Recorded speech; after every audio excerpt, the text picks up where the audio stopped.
Kuna kisa kimoja kizuri kilitokea. Alipokufa Imam Shafi, watu katika kufungua rahmatullahi ta'ala alayhi, katika wasia wakakuta kaandika kila mtu na kazi yake. Mimi nikifa fulani afanya hili, mimi nikifa fulani afanya hiki.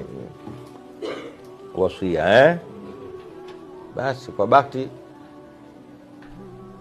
ameandika mpaka nani wa kumuosha. Walivyosoma mtu mwenyewe wa kuosha Chalamila,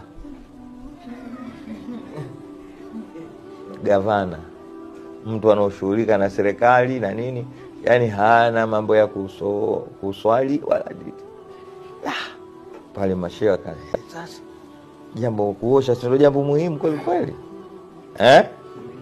Wakasema hatumkateni bwana. Sasa nyingine imamu alikuwa anaumwa bwana. Chalamila.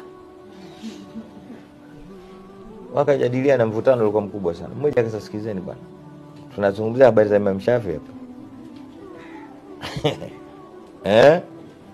Mtu ambaye Mtume Muhammad sallallahu alaihi wasallam alisema alimun qurashiyun yamla'u tibaqal ardi ilma.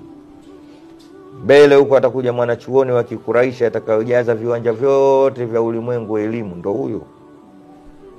Simkadhibishe. Akaitwa tu Chalamila. Haya, akakubaliana. Natoa mfano Chalamila lakini ni mgavana. Hakuwa Chalamila huyo. Sawa? Mfano basi wakaenda kumwambia bwana tumekuja, mnasemaje Imam Shafi kafa? Inna lillahi wa inna ilaihi raji'un. Haya, kwa hiyo kwamba bwana eti wameanza na eti wamtishi. Yule alivyomwambia kaniandika mimi ndio kumuosha. Tangulia ninakuja. Lete koti, leta koti, lete farasi wangu kampanda. Wale wametangulia kule wanaona kituko, mtu anakuja kuosha. Tuangalie leo.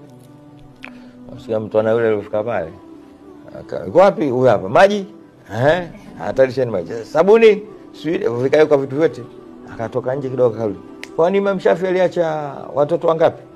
Kaambia ameacha watoto kadhaa. Sasa wote maisha yao kuanzia sasa leo wake kadhaa, wote eda zao na maisha yao mpaka atakapoolewa atakufa. Mimi madrasa hapa ilikuwa na wanafunzi wangapi? Kina Saidi hawa walikuwa 75. Wote